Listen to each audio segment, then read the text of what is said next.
Good afternoon. मैं Vimlesh Kumar Pandey. Our YouTube channel Rohit पढ़ियो के माध्यम से आज वर्ग 10 का संसाधन भूगोल के चैप्टर फर्स्ट संसाधन के बारे में हम लोग अध्ययन करेंगे। हमारे माध्यम से बहुत कमजोर से कमजोर विद्यार्थी इसके बारे में बहुत अच्छी तरह से जानकारी प्राप्त कर सकेंगे। चलिए तो हम देखते हैं, हम अपने टॉपिक पे चलते हैं जिसका टॉपिक का नाम है संसाधन। तो संसाधन का मतलब होता है, यहाँ पे हम डिफिनीशन लिखे हुए हैं कि मानवीय आवश्यकता को पूरा करने वाले सभी पदार्थ संसाधन कहलाते हैं। यह जो हो गया हमारा लैंग्वेज हो गया, अर्थात हम कह सकते हैं लैंग्वेज में हम इसको नोट करने के लिए जिसका परिभाषा लिखा जाता है, परिभाषा में इस तरह लिख सकते हैं, या हम अपने लैंग्वेज में कहें तो यहाँ पे हम उसको भी नोट किए हैं। हम जितनी भी वस्तुओं को अपनी आंखों से देख सकते हैं, जिसका दैनिक जीवन में उपयोग होता है, वे सभी पदार्थ संसाधन कहलाते हैं। जैसे हम लोग इसके उदाहरण में हम लोग कोई भी वस्तु का नाम लिख सकते हैं। जैसे मान लीजिए यहाँ पे घर हो गया, खेत हो गए, पेड़ पौधे, मछलियों के नाम, जितने भी वस्तुएं होते हैं सभी क्या होते हैं, संसाधन होते हैं। तो यहाँ पे देखिए संसाधन का जो वर्गीकरण किया गया है उसके कुछ आधार दिए गए हैं, जिसके आधार पे यानी हम लोग निम्न वर्ग में यानी कक्षा जो है 8 में हम पढ़े थे संसाधन का वर्गीकरण मुख्यतः 3 प्रकार के होते हैं। एक होता है मानवीय संसाधन, दूसरा होता है मानवकृत संसाधन और तीसरा होता है प्रकृति प्रदत्त संसाधन। लेकिन हम लोग उच्च कक्षा में यानी कक्षा 10 में जब हम लोग पढ़ेंगे तो इसके आधार के बारे में जानकारी प्राप्त करेंगे, यानी संसाधन के वर्गीकरण का आधार क्या होता है। तो संसाधन के वर्गीकरण के आधार में पहला आता है उत्पत्ति का आधार। तो उत्पत्ति के आधार पर जो है संसाधन को 2 वर्गों में बांटा गया है। पहला होता है जैव संसाधन, दूसरा होता है अजैव संसाधन। अर्थात जैव का मतलब किससे होता है, सजीव पदार्थों से होता है, और अजैव का निर्जीव पदार्थों से इसका संबंध होता है। दूसरा है उपयोगिता का आधार।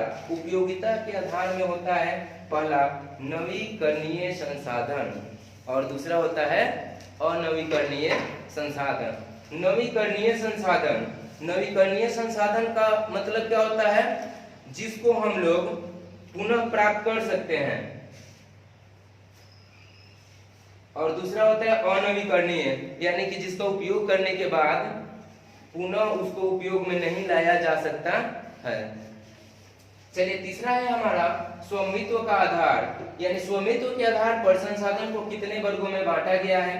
तो स्वामित्व के आधार पर संसाधन को 4 वर्गों में रखा गया है। पहला होता है व्यक्तिगत संसाधन, दूसरा होता है सामुदायिक संसाधन, तीसरा होता है राष्ट्रीय संसाधन और चौथा होता है अंतरराष्ट्रीय संसाधन। तो देखिए थोड़ा थोड़ा हम एग्जाम्पल के साथ इसके बारे में थोड़ा थोड़ा बताएंगे, और डीपली जानने के लिए हम लोग जो है इसके मतलब कि इसका जो नेक्स्ट वीडियो जो अपलोड किया जाएगा उसमें पूरी डिटेल्स के साथ इसके बारे में बताया जाएगा।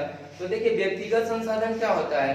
व्यक्तिगत संसाधन यानी कि जो किसी खास व्यक्ति के अधिकार क्षेत्र में होता है, जो वैसे पदार्थ या वस्तु जो किसी खास व्यक्ति के क्षेत्र में होता है उसे कहते हैं व्यक्तिगत संसाधन। जैसे मान लीजिए मेरे पास यह जो मार्कर है, अगर यह मेरे पास है जिसका जो है क्रय मैंने किया है, तो यह जो है संसाधन व्यक्तिगत संसाधन होगा। दूसरा होता है सामुदायिक संसाधन, यानी इसको कह सकते हैं वैसे संसाधन जिसका उपयोग यानी समाज में रहने वाले हर व्यक्ति कर सकता है, उसे सामुदायिक संसाधन कहते हैं। उसके बाद राष्ट्रीय संसाधन, यानी हमारे देश में रहने वाले जितने भी लोग हैं, वे लोग जितने भी वस्तुएं यानी हमारे देश में जितने भी वस्तुएं हैं उन सभी का जो उपयोग करती है उसको कहते हैं राष्ट्रीय संसाधन। और चौथा अंतरराष्ट्रीय संसाधन, यानी यह जो होता है विश्व स्तर पर होता है। चलिए अगला है विकास की स्थिति के आधार पर, यानी विकास की स्थिति का आधार जो होता है, यानी कह सकते हैं कि विकास यानी हम लोग जो है हर कोई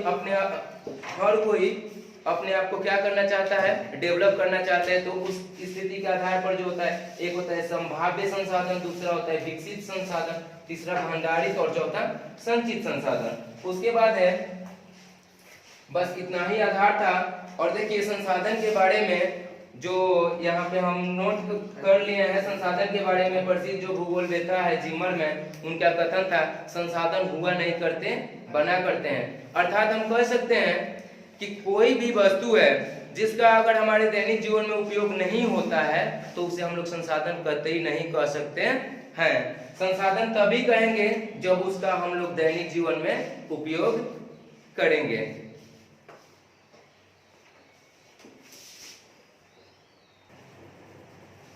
चलिए अब संसाधन के बारे में हम लोग थोड़ा सा चार्ट के माध्यम से समझेंगे।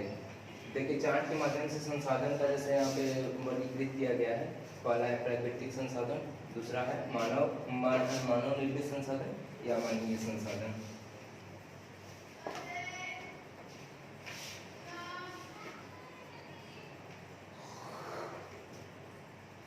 चलिए तो यहाँ पे यह जो प्राकृतिक संसाधन होता है, प्राकृतिक संसाधन को दो वर्गों में बांट दिया गया है, एक नवीकरणीय दूसरा अनवीकरणीय।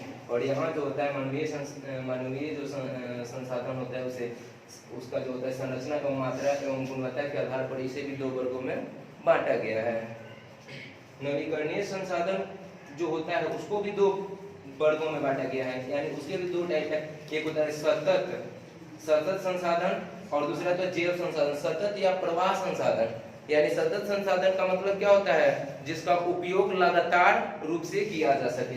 और जैव संसाधन को भी दो वर्गों में बांट दिया गया है, प्राकृतिक वनस्पति और वन्य जीव। यानी दोनों को मिलाकर के कुल जैव संसाधन होगा। अनवीकरणीय संसाधन एक होता है चक्रीय संसाधन, दूसरा होता है अचक्रीय संसाधन। यह अनवीकरणीय के रूप में एक होता है, यानी कि पुनः चक्रीय यानी कहने का मतलब क्या होता है, पुनः चक्रीय अर्थात जिसको बार बार घुमाया जा सकता है, और अचक्रीय जिसका उपयोग हम लोग एक बार करने के बाद फिर उसका उपयोग नहीं कर सकते हैं। आज के क्लास में बस इतना ही कहूंगा। और एक और बात कहूंगा, अगला जो वीडियो आएगा उसमें आप लोग देखेंगे, पहला जो टॉपिक था हमारा उत्पत्ति के आधार पर संसाधनों को वर्गीकृत किया गया है। उत्पत्ति का जो आधार है उसमें दो संसाधन है जो बहुत ही महत्वपूर्ण होने वाले हैं। पहला है जैव संसाधन और दूसरा है अजैव संसाधन। तो जैव संसाधन और अजैव संसाधन को हम लोग बहुत डीपली पढ़ेंगे, एक एक बातों पे हम लोग गौर करेंगे। और इसी के साथ मैं अपने टॉपिक को समाप्त करता हूँ। Thank you.